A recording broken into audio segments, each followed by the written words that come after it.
Back. You're watching Stacks, the show for crypto investors. Today I'm joined by Kevin, co-founder of Glory Capital. Thank you so much for making time, dude. You're a busy guy right now on Twitter. You got everyone coming at you. Yeah, there's been just getting flamed up the wazoo these days on Twitter, but really appreciate you guys also taking the time and having me on. I'm sure there's quite a few listeners of my show that are familiar with you because of the Luna collapse. You warned about this. You're one of the most outspoken critics. You successfully traded it, shorted it as it death spiraled. One of the most hotly debated topics right now is obviously the ETH merge. And before you voiced some concerns, I think most people's anticipation, most of the conversation was just, it's wildly bullish. And that's the only scenario we're allowed to talk about. I mean, the responses have just been wild. You had Vitalik kind of chirped at you. How's the feedback been? I think it's definitely been a little bit different. I think the first time around, there were really just two camps, right? It was sort of like the lunatics who are very pro-Luna, and then you have like everybody else in the crypto space, without, I guess, financial ties to Luna or without that belief, who were kind of against the idea. So it was very much like a pro versus against kind of situation. I think this time around it's a little bit different. I don't think anybody has really outright, come out and said that, I'm just wrong about my estimates of certain probabilities or calculations, this and that. I think it's more about that, everybody's so long going into the merge that they have their bags to protect and they have their own self-interest in mind. And also they've probably already told a lot of people themselves, whether that be their own investors or friends or other people within the community, that the merge is a long play. So anything that even rocks that narrative is considered a little bit gauche, right? And I think really that's what I'm seeing a lot in my DMs these days is, half the people are saying, oh, this is really interesting what you're talking about. I'm interested in like brainstorming with you different ways of playing the merge.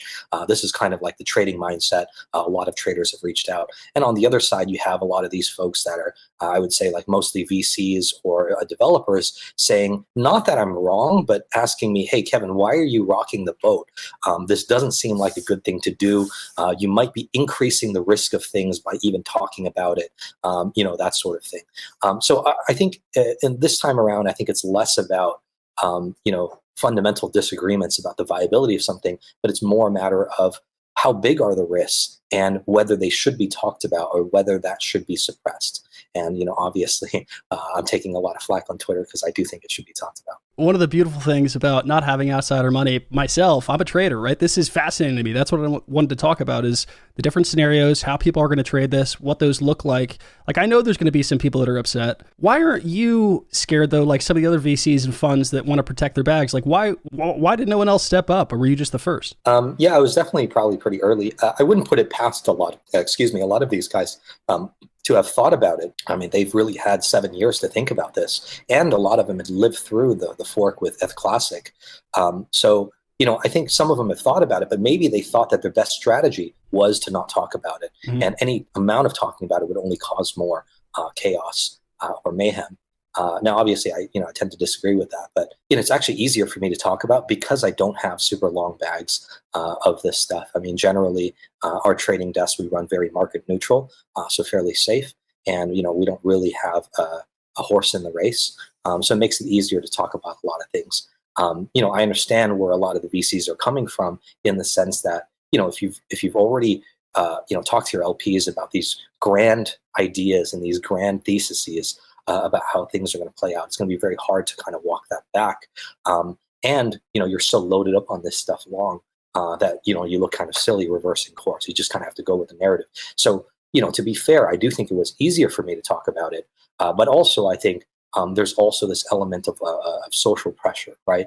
So, within the crypto community, there's a lot of people in these high positions of power, influence, and having a lot of capital. And in a way, it's sort of like an old boys club, right? It's a little bit of a clique, and nobody wants to be ostracized from that clique. I think for myself, I've always thought of myself as a little bit more as an independent kind of person. So, I didn't never really subscribe to that. I generally feel like I can get along with anybody in any clique, really. So, for me, I don't quite mind as much, I think, losing that social capital with this particular elite group of people.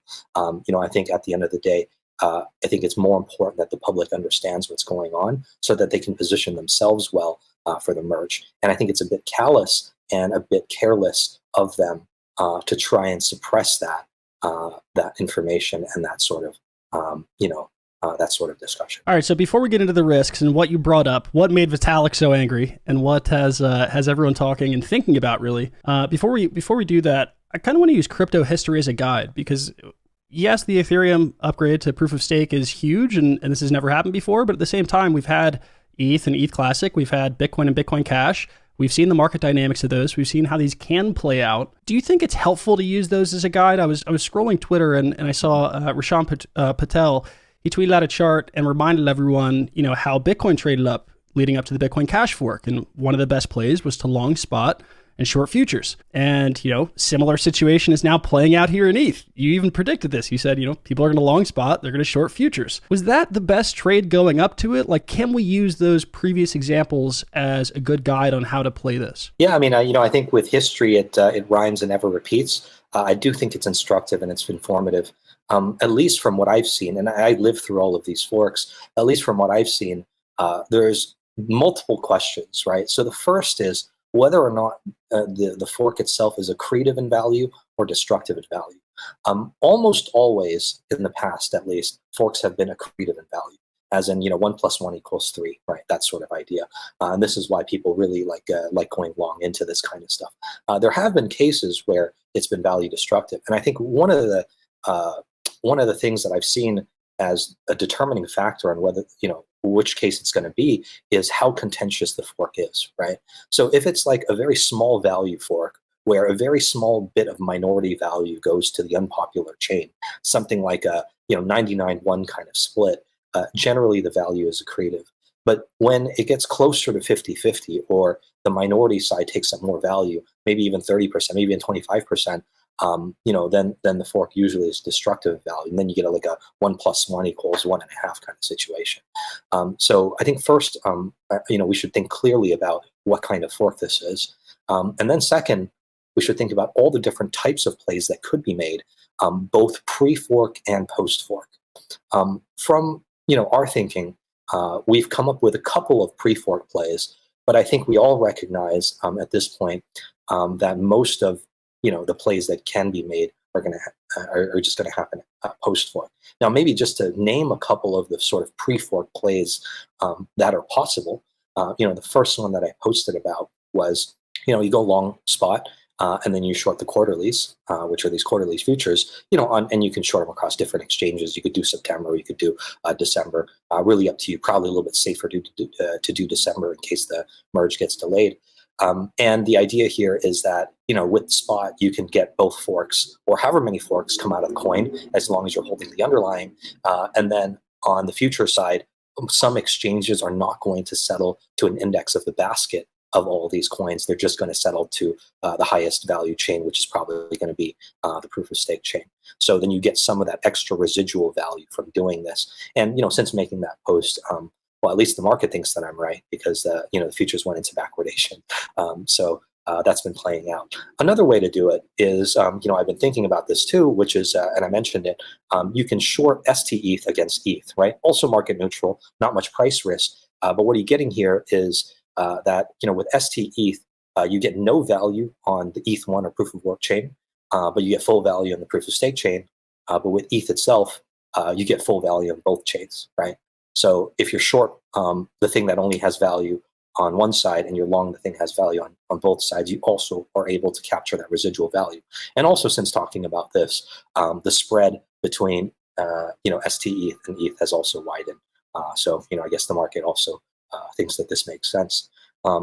Another way to play this, and actually this is my third play, which I actually just tweeted about yesterday, is that right now, and also what's funny is that earlier today there was an announcement by Deribit about this, which is that I said what you can do is you can put on a long put play and then delta hedge it, right?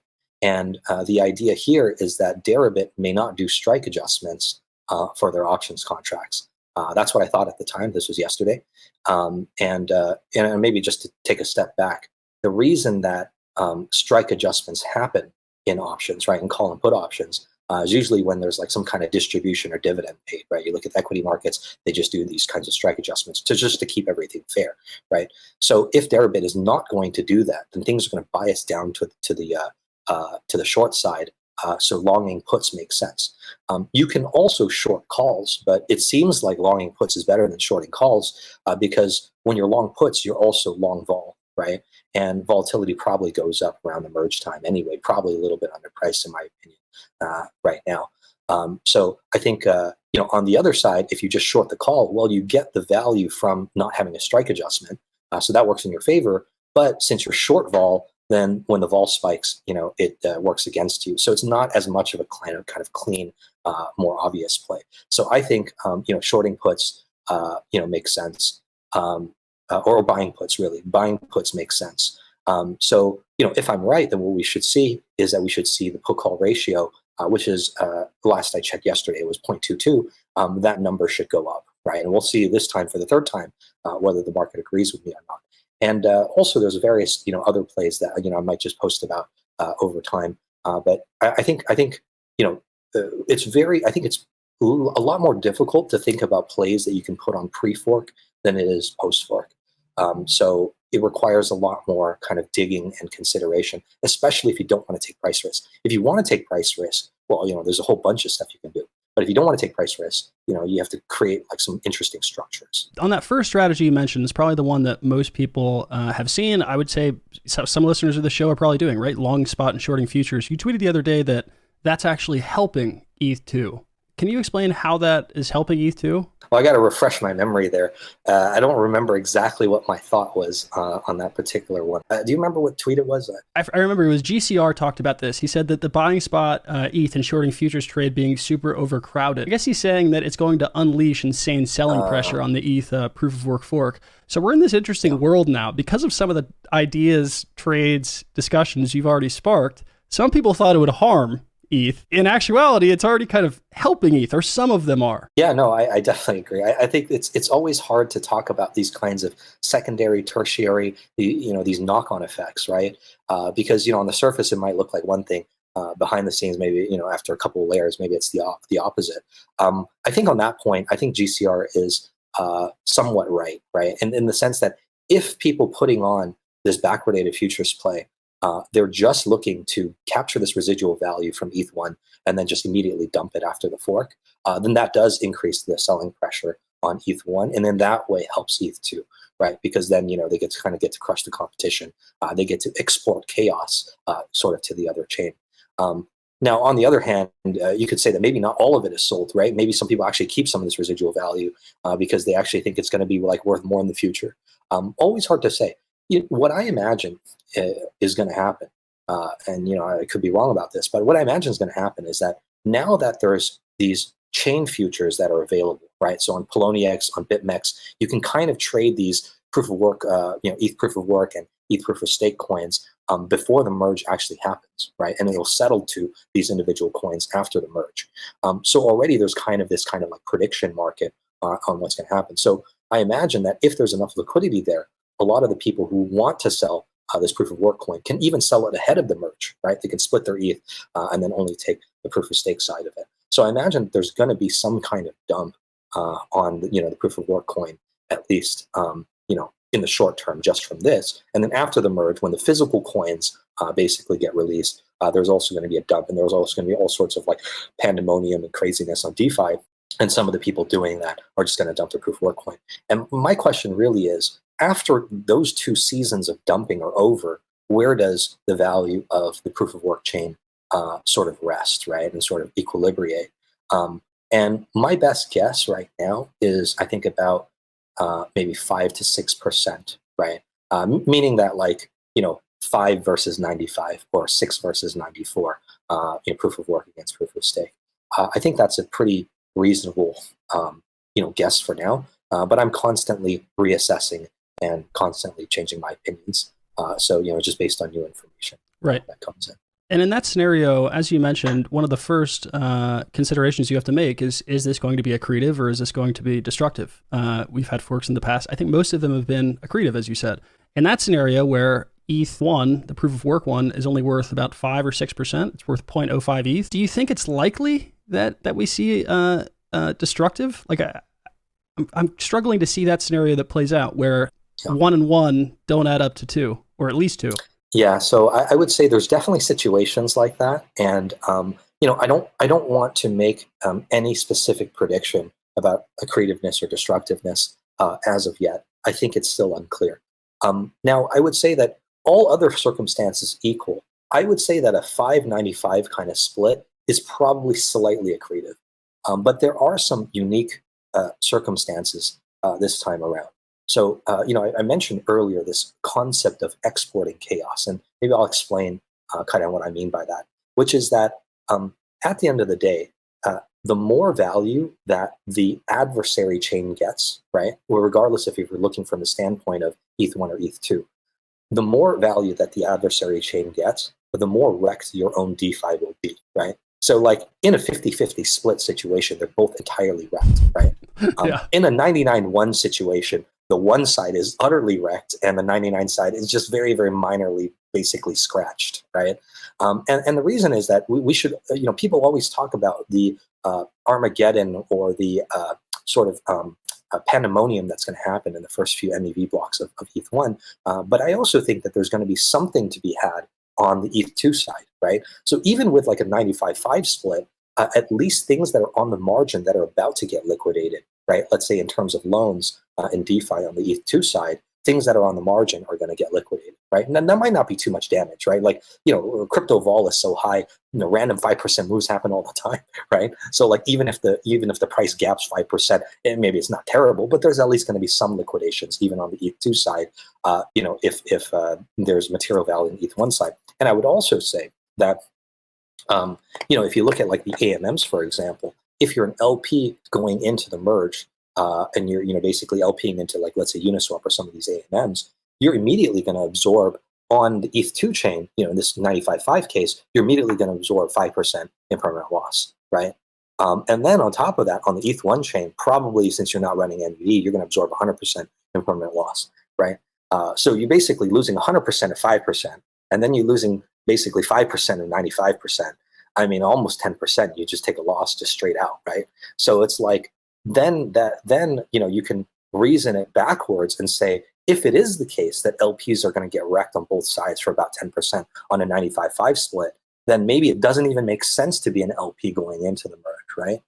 Well, so then if you pull it further back, then people are going to start pulling out of all these LP pools, right? Which then means that if you want to put on any pre-fork Ether plays, you got to do it sooner rather than later before those people pull out all their liquidity, right?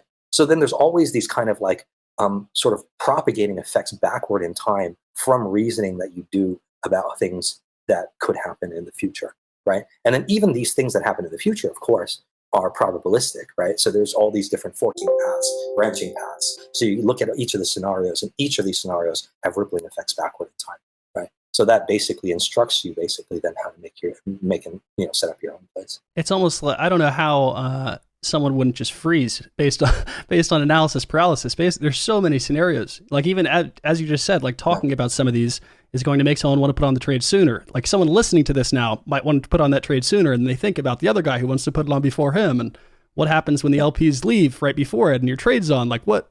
It's endless. Yeah, exactly. Exactly. So that's why, in some ways it's kind of like a Keynesian beauty contest, right? So it's like, you're in school and stuff in college, some of these behavioral economics classes, the professor brings in a jar of marbles, right? And he's like, okay, so $100 to whoever can guess 2/3 of the guess of the average of the class of how many marbles are in this jar, right? This giant jar, right? And usually people are able to like actually win that. And usually, like if you do like a pure kind of pure logical kind of regress, everybody should just guess like 0 or 1, right? They should guess like absolutely nothing. But in fact, like if it's if it looks like there's 100 marbles in the jar, people guess like 17 or 13 and they end up winning, right? Something like that, right? Maybe 20 something or something, and they end up winning. So I guess what my point is that even though there are these sort of infinite regresses backwards in time, that still it's convergent, and it's not just something that just like kind of like ripple backs in full effect until like finally we have to make actions now today. We can't even wait even 1 second into the future, right? Because still like in the real world, obviously it takes time for people to ingest information. Different people are thinking about different things. Different people interpret information differently, that sort of thing. So I guess what my goal is one, for myself to figure out how people will be thinking next week, right? I don't even need to think 2 weeks ahead, right? I just need to think about how they're going to be thinking next week. Maybe 2 steps ahead is 1 step behind, right? So I just only want to think about what are they going to be thinking about 1 week from now. And then, so that's for my own personal interest. But I think also the second is also just to spread the word and as a deed of public service to tell people, hey, you could get wrecked on some of these things. Don't blame me if you don't get wrecked on it. And let's say you pull your money, everything's fine. Well, don't blame me if you don't get wrecked, right? But I thought at least you should know because nobody else is talking about it. Everybody is trying to hush hush all of this stuff. I'm trying to at least do something. Right. And even if I'm wrong, well, at least it was a possibility. Is one of the many possibilities in this branching world kind of situation. One thing's for sure, in an event like this, some people will get wrecked. I mean, in crypto, just the average day, some people find a way to lever up on, some coin number 800, 100x and get wrecked anyways. But yeah, I do think it's a valuable service that you're doing. We could go kind of in an endless rabbit hole with some of the scenarios you just laid out. I do want to take a step back though on something that's probably easier to conceptualize for people. One of the things that you mentioned, your big goal here is to decide what that value will settle on. So we have right now some futures markets that are showing it could be like 0.05, 0.06. That's on Poloniex. What did like ETC and Bitcoin Cash? I remember Bitcoin Cash when it came out, I forget what the initial price was, but it got all the way up to like 0.25 per Bitcoin at one point. And now it's, just trended down slowly forever. Was it the same as ETC? I wasn't around for that fork. Did it pop and then it just trails into nothingness? Yeah, so I think for the BCH one, I remember there was like a wick that touched like 0.5 Bitcoin. Oh, it was insane. Yeah, 0.4, 0.5. Yeah, it was something like, but it was just like a flash in the pan. It just, I think, wicked up there. I think for the most part, it was like 20, like 0.2, something like that for a while before trailing off, much after time. And what I think was going on for the BCH fork is that I think that the BCH crowd had this idea that they needed to create some kind of self-fulfilling virtuous cycle. So that means like getting more hash power, getting higher price, which attracts more hash power, which then attracts more inevitability, belief in the inevitability of BCH, which then attracts higher price and so on and so forth into this kind of circle. So basically, what I think they were doing is they were putting all their machines, even at a loss, right, to go mine this chain, and then also in the market buying up the coin from everybody who wanted to dump to try and create this virtuous cycle. Now, I think at the time, it wasn't a bad play, like given what we knew at the time, right? Like these kinds of experiments have never been tried before. In retrospect, this was a terrible way to light your own money on fire, right? Like obviously it played out very badly. You can't just will things into existence like that, and you can't just like trick the entire rest of the market to believe that your chain is inevitable, right? Like at the end of the day, they can still just reason about things and be like, well, maybe just like these bigger blocks, they don't really fucking matter, right? So in retrospect, great way to just burn all of your money and set it on fire, right? At the time, maybe it made good sense. Effort, though, yeah. Good effort. Good effort, right? Now with the ETC one, that one's a little bit different. I think it came out like so it came out slowly, right? So like first, nobody thought that ETC would even survive, right? And for the first few days, still blocks were being produced, but they were being produced like at a very slow rate. There wasn't much hashing power. It began to trade a tiny bit on Reddit in the OTC markets and on BISC. I think it was called BitSquare at the time. So it's starting to have a little bit of price formation, but it was just for like very tiny sizes at like something like 4 cents, 7 cents, stuff like that. And then dead of the night on a Saturday, Poloniex basically lists ETH Classic, and this thing starts mooning like crazy, right? And I'll tell you a funny thing as a side note about this, which is that the guy who was running Poloniex at the time before they sold to Circle was a guy named Tristan, really smart guy, right? Basically, I think so. His idea, in my opinion, wasn't that he had particularly supported ETH Classic or ETH or had any like dog in the race, right? But he was thinking about ways of kind of like gaining market share on the other exchanges. First, by listing something that didn't have, right? Because he learned from when ETH itself first came out. Poloniex took 70% market share. Kraken took about 30 before Gatecoin came in. So he saw that basically when you're first to list something, you can get a lot of value, you can get a lot of market share. And also like their entire business model was listing shitcoins. I mean, they invented this before Bittrex, before Binance, right? The idea was to list as many crazy coins as possible because people love to gamble. So I think that was part of the thought. I think the other part of the thought is that Tristan was like, well, this replay protection shit is really going to completely wreck and ruin all these other exchanges, right? But I'm clever and I know how to do this replay protection and protect my own exchange. So if I list it and this thing has material value, then all these other exchanges are going to get massive amounts of customer complaints, right? And then they're all going to get up and have to pay out money from their own balance sheet. Right? So really crafty, really shrewd kind of guy, right? And then as a side note, on top of that, sold Poloniex to Circle at the height of the market for like 300 or 400 million. Right, so this guy's just a genius, basically.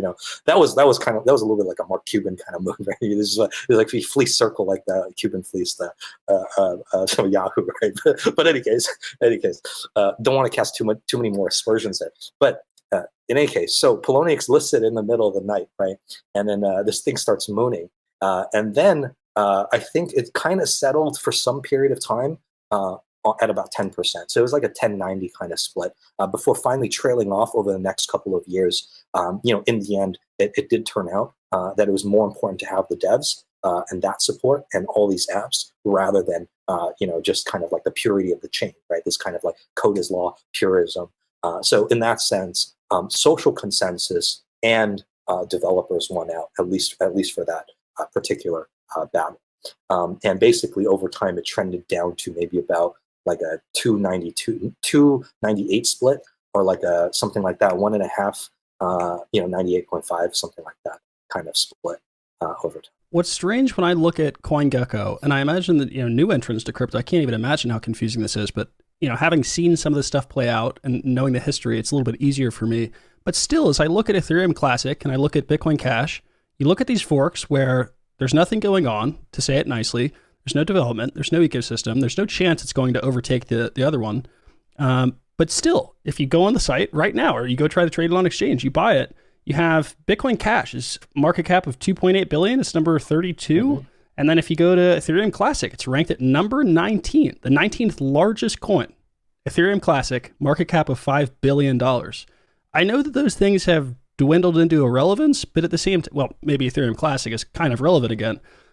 But at the same time, like, how do they still have so much value? I know they can't just go to zero. That's not how liquidity works and whatnot. But why do forks retain so much value? Even if it is like a 2-98 split, it's still a sizable amount of money. There's still people every day, I guess, buying Ethereum Classic. Like, why do these forks continue to exist in zombie mode? Yeah, so I have like two thoughts on that, right? So I think the first is that I agree with you that most of these forks are basically ghost chains and zombie chains.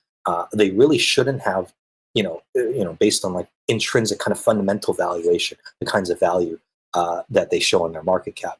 But I would say that is the case for a lot of chains that are not forks themselves, right? Like to some extent, I don't want to talk too much shit, but like Cardano, Ripple, to some extent Polkadot.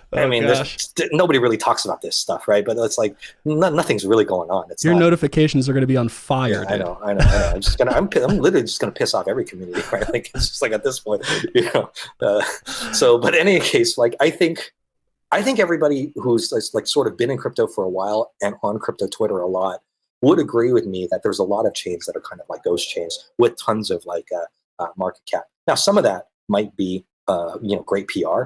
There is somehow everybody that I talk to outside of crypto loves Cardano. Yep. And nobody I talk to inside of crypto likes Cardano. I mean, I don't know how they're able to separate the demographics and market so well just to this particular demographic on the gullible side.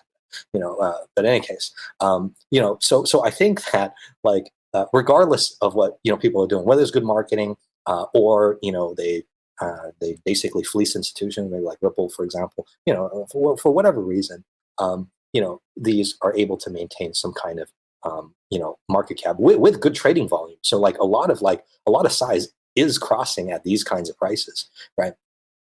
So I think like, regardless, some things, we just like us in crypto, it just doesn't make quite as much sense. But still that's the case of the world. Now, I think there's a second thought, which is that for some of these forks in particular, not just not just sort of like any ghost chain, but forked ghost chains in particular, all previous forks have been kind of proof of work. And maybe there's something to be said about the accumulated work that has been done on the shared history of a coin that has been forked into two forks, right? Maybe there's some kind of monetary premium which is accrued to things which have burned a lot of electricity. Now, this is a very abstract and kind of hard to prove, hard to falsify kind of argument. I don't know. I'm just trying to observe things. Certainly, this is not the case for like XRP or Cardano, right? But at least the case could be made for some of these fork coins that there's something there, or just people like forget they have balances of that, or just too lazy to even move it. So a whole bunch of supply is just lost from circulation, just from pure inertia, right? And that maybe helps support the price for whatever reason. Forks do tend to forks of major coins tend to do better than you would imagine. Yeah. At least that's what I've seen. And that's what Act 2 has brought us to. You said Act 1 is making people realize that it's going to exist. Act 2 is that it's going to have some value. What's Act 3 and 4? Is this where we get into some of those weirder scenarios of what happens post-fork and some of the bigger concerns? Like, what are those, if you're comfortable sharing those? Yeah, no, exactly. I'll reserve Act 4 for later. I don't think the Overton window on Twitter is quite there. It's still too heretical to even go there. But I would at least say for Act 3, what my point is here, and basically when I was talking about Act 3, in this kind of metaphorical play or that's being put on, is that Act 3 is about forking state. So what I mean by that is now, since we agree that finally we've established that the proof of work chain will exist and then it will have value, now we can examine each of the individual assets on the proof of work chain, right? And when the state is forked, whether those things will have value or not. Now, a lot of these things probably will not have value, right? The prevailing narrative right now is that all this stuff gets dumped for ETH1, right, which is proof of work ETH, and then ETH1 itself is dumped into the market down into zero, right? But I'm not so sure about that. I think selectively, case by case, some of these ERC20s could have value, and some of them might not have value, right? Like for example, the easiest case to see is like with NFTs, right? So like if you have like a CryptoPunk on ETH1 and you have a CryptoPunk on ETH2, what would be the value split there? I don't think the ETH1 CryptoPunk has zero value. Now, maybe it has more value than proportionally than ETH1 does compared to ETH2. Maybe it's instead of like 95 5, maybe it's like 90-10, right? But it could be less too. It could be like a 99-1, right, kind of thing. So but it's hard to say. What I would say is that it's just not zero. It's not 100-0 there, right? I think that one's the easiest to say. But when we start reasoning about more of these complicated DeFi protocols, and like other things, right? So like like L2s, like bridges, like collateralized debt platforms, AMM, stuff like that. It's a lot harder to reason about, right? What I would say is that I think somewhat easy, not as easy as the NFTs example, but a somewhat easy example to see is Uniswap, right? So if Uniswap forks into Uni1 and Uni2, obviously most of the value is going to go to Uni2, but how much value does Uni1 have? Well, let's think about it. So Uniswap, they have this fee switch, which is not turned on. And I was asking on Twitter, well, who can turn this on? Does this require Uniswap Labs to turn this on? Like people do a governance vote, and if it passes, then Uniswap Labs has the key, which then allows them to upgrade the contract, which allows the fee switch to be turned on. Or is it that they don't need Uniswap Labs and they can just turn it on themselves just by voting? So it turns out, at least what people tell me, is that it doesn't require Uniswap Labs. So what the Uni1 guys could do is that you can accumulate a whole bunch of this stuff, and then you can just immediately flip on the fee switch, right? Right after the fork on the ETH1 chain, on the proof of work chain. But how much is that worth? Well, first of all, it's not on the canonical chain, so it's worth less. But also, a lot of DeFi gets completely wrecked on ETH1, right? Because like all of the AMMs, they're going to get drained of assets. So like non-duplicable assets are going to be used to drain duplicable assets, right? So for example, like USDT, USDC, WBTC, these kinds of tethered up stable coins where there's only like $1 or a Bitcoin in a vault, one of them for each of one of these tokens, you can't really duplicate them. You can fork the chain, but you don't all of a sudden get $2, right? There's still just $1 there. So with these non-duplicable assets, people are just going to completely dump them for duplicable assets. Like, for example, ETH1 and ETH2 are kind of duplicable because ETH1 has at least some value, right? It's not zero. So all these pools of duplicable against non-duplicable assets completely get wrecked. The impermanent loss is maximum, right? It's just 100% basically, right? But what about like Uniswap pools that are between two like duplicable assets, right? Like one example on, I don't remember exactly all the very popular pools in Uniswap, but a fairly clear example is the on the curve pools, CRV against ETH, right? So like, if we think that CRV has some residual value because it collects fees from the protocol, and ETH1 has some value, then CRV1, ETH1, that pool will maybe not get completely drained. Maybe impermanent loss is only 90%. It's not 100%, right? And then from whatever remain, or even less than that, could be like 10, it could be 5. I mean, who even knows, right? But all I'm saying is it's not completely wiped out. So if it's not completely wiped out, there's still some TVL left. If there's still some TVL left, there's still fees to collect. If there's still fees to collect, then the token representing that cash flow has non-zero value. Now that value might not be high, right? Like maybe I would still price that value as like 0.5%, right? It's like 0.5 against 99.5, right? It might be tiny, but it's not zero, right? And I think that's where you can make some fairly interesting plays. And that's only from like kind of like book value. That's like from pure liquidated value and assuming no further activity. If there's further activity where people then reseed a lot of these pools with new assets, new fresh assets that are clean from kind of the Armageddon, right?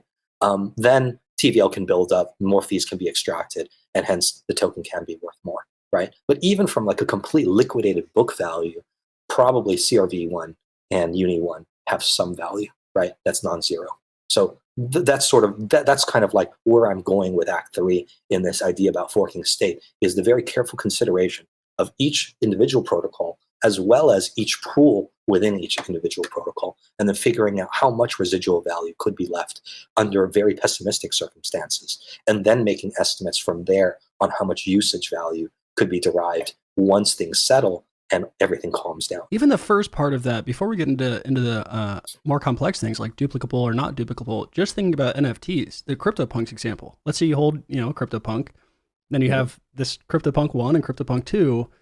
It's already been shown that you can flip a punk and face it the other way and call it a funk, and that has 2% of the value. I don't know what they trade at right now. I haven't looked at them in months, but I remember when I was trading those things. I think it was 6 months ago. At first, I was almost scared to talk about them because I knew people would just hate the idea, but they were trading ridiculously hot. I think I sold several funks for 10 and 20 ETH at one point, and that was the whole discussion. I was investing in some of these with my brother, and we were saying, what could these be worth? It could be worth, I don't know, 20 or 30%. Is that where it caps out? Clearly, it's never going to be worth more than the original punk.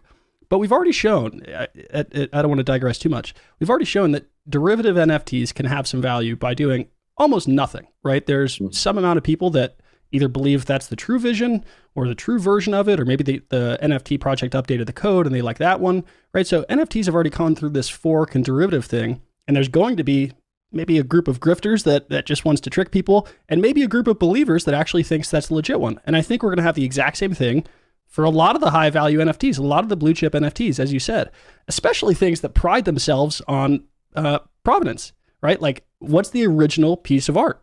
What is the oldest version of this art? So you're going to have Bored Apes. Like, you talked about this idea as like an NFT black market.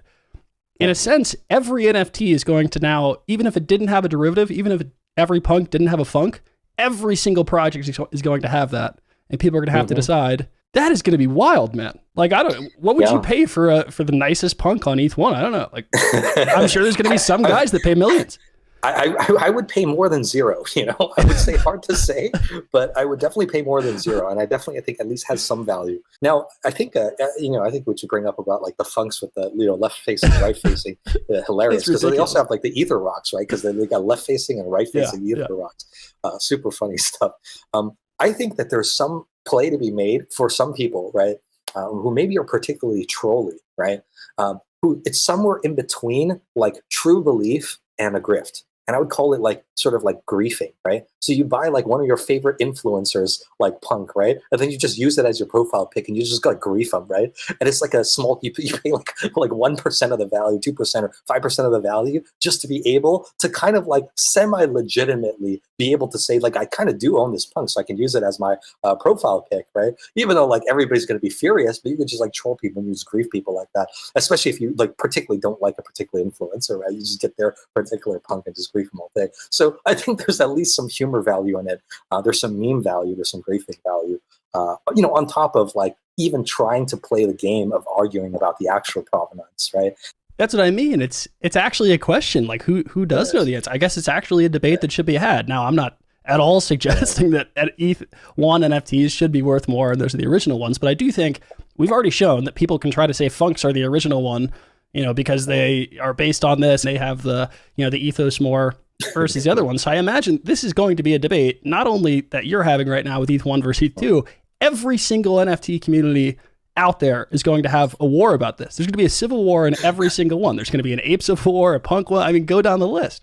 It's going to be wild. What's even funnier that you mentioned the griefing thing, like I imagine a service like Twitter, which now lets you verify that you own an NFT, are they just instantly updating their functionality to support ETH2? Or does their NFT verification that people pay for and it somehow checks the chain? Like, how ridiculous would the griefing get if I buy the cheaper ETH1 version of a Punk and I can verify that I own it, and you have the legit one that's worth more and you can't? I mean, this is going to get out of control. The pitchforks are coming out at that point. I mean, they're going to be furious if that happens. But yeah, in any case, I think it's just going to be a riot. It's going to be super fun. It's going to be hilarious to watch. And I think there's going to be a lot of salty tears. I think there's going to be a lot of people just really, really mad about shit. But in any case, I think it's important to just consider these possibilities. I am also not advocating that it is the ETH1 NFT that's the true NFT, but I think we should consider these questions. I think the problem is that nobody wants to talk about this stuff, right? I find these questions both very interesting, very useful, and very amusing. I mean, 3 really good things. We should ask way more of these questions, Yeah, and potentially very profitable. Going on to the second one with the Uniswap 1, Uniswap 2, you said that's kind of like, these are the considerations we have to think about, and that's assuming no one takes over. This poses a really interesting scenario where Ethereum Classic, there's nothing going on, right? Like this thriving DeFi ecosystem doesn't exist on Ethereum Classic. You can't use Ethereum Classic and use all the apps that you're familiar with. On ETH1, you will be able to, in a sense, right? Like some teams, I imagine, won't continue supporting and updating and managing those protocols, but like there's probably going to be rogue teams that step in. We have people in crypto right now that are convicted, they've ran Ponzi schemes, and they spin up a new DeFi protocol every single week, and they, take over some DAO. Like this already happens, and we have one chain we're not fighting over. Imagine when there's 2 chains and there's all these abandoned protocols. Do you think that we just see like these rogue takeovers? There's going to be the DeFi pirates that come in and try to take over the abandoned ones. That's probably what's going to happen. I imagine most of these don't just get abandoned.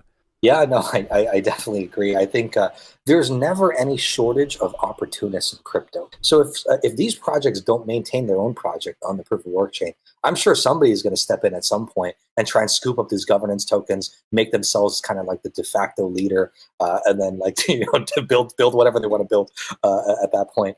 And I also think that even some of the projects themselves, now maybe the bigger ones, there's a lot of political risk for them to do this kind of thing because they don't want to piss off the wrong people, right? The crypto elite, right? But I would say for some of the smaller projects, I mean, they don't have much to lose. I mean, their project already is, trying to fight the indifference of the world. So some of these guys are already multi-chain, right? So why not just like think about this proof of work chain as just another chain, and then they can just easily support it because it's the same EVM. It's literally the same, right? It's not even kind of the same. It's literally the same. So like the maintenance cost is super low. Maybe they can get like, 5%, 10% extra value from it. Why not? They already have the code for it. It's an easy button push to just clone it and deploy. So I can imagine that there might be some that would just even be willing to support their project on the Ethereum chain. So, a mix of the opportunists and, these apps that don't have any loyalty to any L1. I think between them, you're going to see some action. I could even see, now just thinking about opportunities, I could even see how some protocols that are kind of competitors, like Sushi and Uni, I'm not suggesting at all that one of them is going to do this, but let's say Uniswap, they want to, it's probably in their best interest to go with ETH2. But maybe if like SushiSwap's kind of already on the decline and they know they're not going to win that war long term anyways versus Uniswap, what if they only support ETH1? I could see some protocols trying that approach, even being the super opportunist, maybe because they actually believe or because they know it's their only chance to win, where they just say, no, we're going to stick with this. And that's, they have a much smaller total market they can hit, but maybe they take almost all the liquidity on ETH1. Yeah, totally possible. Like, what if Justin Sun just puts out a bounty and says, hey, if you make your protocol only on ETH1, we'll just fund you, or something like that, right? Or like Sushi makes a gambit. I mean, what do they have to lose at this point, right? There's probably tons of like these like old school projects that are in the dying or are already in the partially dead phase. And what do they even have to lose to make some kind of crazy gambit? Do both chains or just do ETH1? Get some social capital from all the Chinese community and the miners. I don't know, man. Who knows? Like, anything that can happen will happen. Everybody's going to try all sorts of different plays, and then the ending result is some kind of like emergent structure, right? So I'm just trying to figure out what that might look like, a week from now, a month from now, a year from now. I have one closing question. Before we do that, I want to ask you just a couple of like these bigger conceptual questions.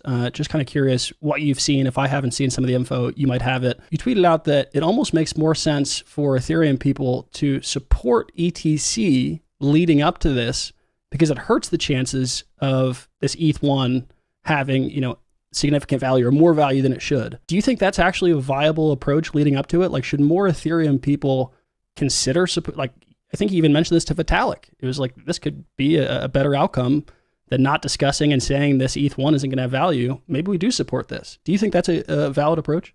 I think it's somewhat of a valid approach. So the reason I say that is I understand, like, sort of on the surface level, this strategy, right? Which is that if you can get the ETC price very high and all of the hash rate going there, then ETH1 is weaker. Therefore, the split between ETH1 and ETH2 is maybe now going to be like 99.1 instead of 95.5, right? So you're basically able to export more of your own chaos onto the other side, because you just want, at the point of the merge, you just want as much of the main value to be on ETH2 as possible. So there's as few liquidations, there's as few people getting wrecked on DeFi, everything is as smooth as possible. So this is still obviously trading one problem for another, because then you still have a competitor which is now stronger, which is ETC, that you have to go battle. But at least in the short term, it's beneficial for you in that you can get through the merge with less chaos in your own chain, right? Less fallout on your own chain. Now, the reason that this might not be a great strategy is because if you support ETC too much, there's going to be some relative value traders that are going to be looking at this and say, well, this is, this ETC, it's like 4%, it's like 5% of ETH's market cap. Well, then, like, ETH proof of work, ETH1, probably is better than ETC, because, you have all the account balances of users who actually know how to use the products, right? It's like a vampire attack. You put the coins in the hands of people who already exactly use the products, and all the infrastructure is built out. So what if there's just a whole clusterfuck of mayhem for the first like hour or 2 hours or 3 days or whatever during the pandemonium? Afterwards, what's remaining when the dust settles is still better than like ETC, right? So if that's the case, if ETC is high, then ETH1 should be even higher. So like there's some kind of like, it's kind of like a double-edged sword. If they help ETC, some people are just going to go more to ETC and there's going to be less value for ETH1. But some people are going to say, actually, that makes ETH1's value even higher from a relative value comparison, right?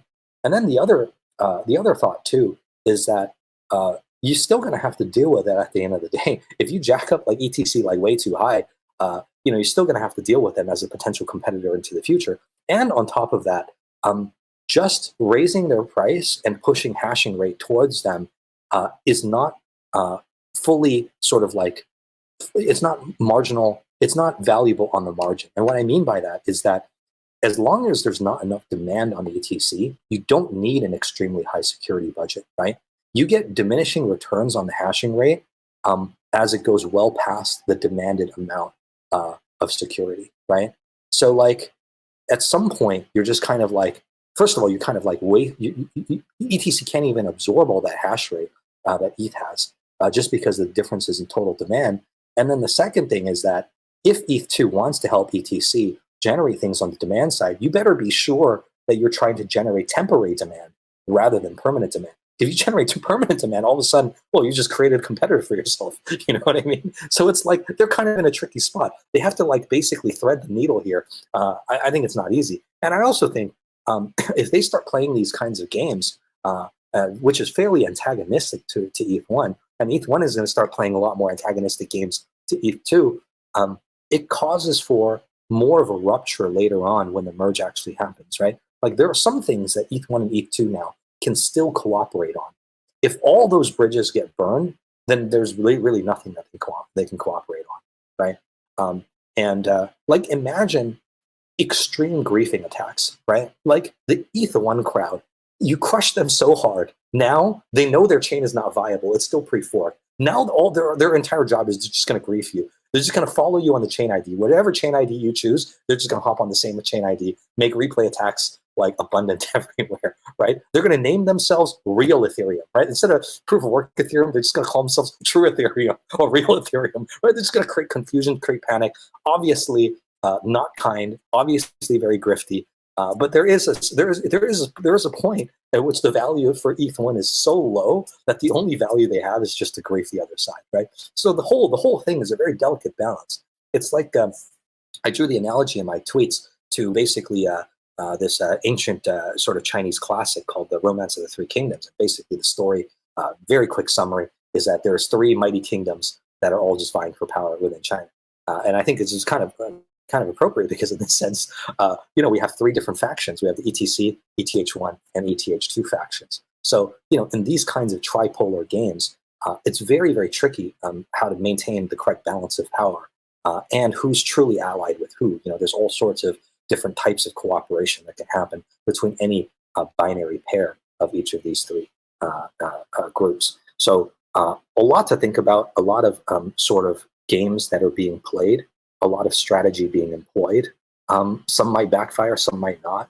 Hard to say, And that's with the assumption that we only have ETH1 and ETH2 and ETC. You've also laid out that we're potentially going to have even more forks. Like, what do you think the likelihood is that we have 3 chains pop out of this when we have the merge, or 4? Like with the Bitcoin ABC thing, I remember back then, I think there was other chains. I think Bitcoin Cash ABC was the only one that stuck, but are we going to have multiple forks as you kind of walk through that butterfly effect of now people thinking through these different scenarios? Maybe as we get closer and closer, people start to try to drum up interest for other forks. Like, how many forks do you think we end up with, or is it just going to be ETH1, ETH2? I mean, I'm hearing like 7, 8 forks. I mean, who knows what's viable? I think there's so much to unpack here, right? Because with all these forks, right, they all battle the proof of stake, but they all battle each other too. Because if you look at like how the contract settlements happen for like, let's say like Poloniex and like BitMEX, they're going to say that this ticker ETH1 belongs to basically the best, or ETHW belongs to the best proof of work chain, right? And best being like highest hash power or biggest price or whatever, right? But they have some criteria, right? So all these proof of work chains are also battling each other. Like what I was thinking is that, earlier on, why didn't the Ethereum Foundation not just legitimize Chandler's fork, right? But just themselves do like 100 different forks, right? Like they could have created all sorts of turmoil and confusion, and maybe they still can. Maybe that's what they're going to do. But what I'm saying is, in sort of like this kind of warfare, there's all sorts of like weird games that could be played. And I would also say one of my recent thoughts is that if you look at and I just was able to join the ETH Telegram group yesterday. So finally, I wouldn't even be able to get in before, but finally I was able to join the Telegram. And in it, basically, I read that one of the tenets of what they're going to do in the fork is that not only are they going to obviously diffuse the difficulty bomb, but they're also going to repeal EIP 1559, right? And initially I was thinking, yeah, maybe this is not a good idea, right? Because you want to make as minimal changes as possible. Don't rock the boat. Eventually, you can just ram through the repealment anyway. Just try and make the merge go as smoothly as possible with as few technical changes as possible. Then eventually miners have their way. They can always repeal it later. But as I thought about it more, I was like, maybe it actually does make sense to do it at the fork, right? Because if you repeal 1559, then you can get more hash rate because the miners get paid more, which then helps you compete against all of your other competitor ETH POW chains, right? So this is almost like even within the ETH POW community, there's also civil war, right? So now there's civil war within ETH, and within a certain faction of ETH, there's also civil war. And it's not a one-on-one kind of situation. It's a everybody against everybody free for all. So in that case, maybe it does make sense to repeal 1559. But then now I'm thinking, wait, but does it even make sense to stop there? What if there's another proof of work fork that decides, you know what, we're just going to double the miner reward. We're going to repeal 1559 and we're just going to double the reward. We're just going to make it another guy comes in and says, you know what, we're just going to triple the reward. I imagine that some of these strategies could get tried, right? And I think it's all just going to be a lot of good fun. It'll be very fun to see how things settle out and what comes out of it. But certainly gives me a lot to think about. And definitely I haven't been this excited since the collapse of Luna. So looking forward to it. 100%, me too. I know it's going to provide a ton of entertainment, also some good trading opportunities. I appreciate you walking through them and these scenarios. We could talk about them all day, but I do want to wrap here. I try to keep these as concise as possible. Before we close, Kevin, I have one final thought. Genuine question, but also I imagine some people listening have thought about it as well. You've kind of laid out, the reasons you're allowed to talk about this. You don't have heavy bags, right? You can be market neutral. The other side is, it's also beneficial in some way. You don't want to see the destruction of the crypto ecosystem. That's bad for everyone, even if you're market neutral. But at the same time, I'm kind of curious, for a situation like this, it seems like for you, someone who's proven that you can do quite well in these event-driven catalysts, something like Luna, right? It was more profitable for you if you didn't tell everyone what you were right about to do. Yes, you still warned about it, but maybe not tell everyone about your strategy. In this situation, it seems like you're being pretty open book and started a discussion early and kind of going through these acts. What's the other benefit for you? Why not keep some of this to yourself? What is I imagine there's some people that think you're trying to spur, this negative thing for ETH, and they actually believe that. And then me, I'm kind of curious. I'm like, I don't think he's trying to do that. I think it's genuine interest. But at the same time, I don't really understand why he's giving up so much. It feels like it'd be more profitable to you to keep all your cards close to your chest. So when the game comes and all the players are sitting around the table and they haven't thought about all these scenarios, it's a much easier game for you. Yeah, I definitely agree. So I think 2 points. I think the first is I'm still keeping a lot of cards close to the chest. I think there's a lot of stuff I haven't even talked about, which may come later, which I may talk about, or I just maybe will never talk about until after this episode is over. The other thing too is that so some of it is that I think that nobody's going to believe me, right? Because everybody just thinks of me as a trader, right? And traders are just worse people than builders, right? That's the common sentiment, right? But I'm actually, nobody's going to believe me. I'm actually in it for the tech. I've been here 11 years. How could I not be, right? I've been here fucking 11 years, right? So I really want to see the community do well. And I think one very key part of that is, there's two things. The first is to not have dogmatic approaches to things, right? These days, I'm as critical of sort of the Bitcoin maximalists as I am of sort of these ETH2, maximalists. I think it's important to just keep an open mind, being willing to change your opinion at any time, and not have this kind of groupthink mentality, which is going to, I think, basically, just going to drive us off a cliff. The second thing is that I think that retail is basically the lifeblood of this space. We always talk about institutions coming, and they have. But at the end of the day, for all of crypto history, retail has still been the lifeblood of the space. And through the last bear market and through Luna, they've been completely wrecked. And the more that they get wrecked, and if they get wrecked again this time, it's only going to prolong the time it takes for them to recover and come back. Now, they always come back because after enough time, people always forget how badly they were burned. But when you reopen fresh wounds, and when people are already broke, and they lose even further lose more of their savings, it just kind of prolongs a sideways market or a winter. And overall just brings the space more scrutiny, very bad kinds of scrutiny that I think otherwise may not come, right? So I think overall, partly, it's a little bit for my own interest, because I do want the space to do well, because then I do well too. I've completely tied my own career to this. I know nothing else. But partly I think also it's just for public service and to give back a little bit. At this point, I'm doing fine. I don't think everything is just only about me. Well, I can appreciate that. And I also I respect that answer. Thank you for your service in a way. I look forward to seeing Act 4.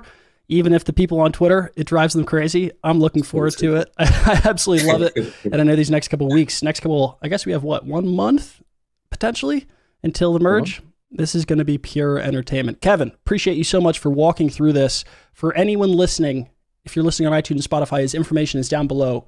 This is like a TV show you can't turn off. You have to follow this man. And also, if you're watching on YouTube, the link is down below. Kevin, appreciate you coming on, man. Cheers. Yeah, thanks, Luke. Really appreciate you having me.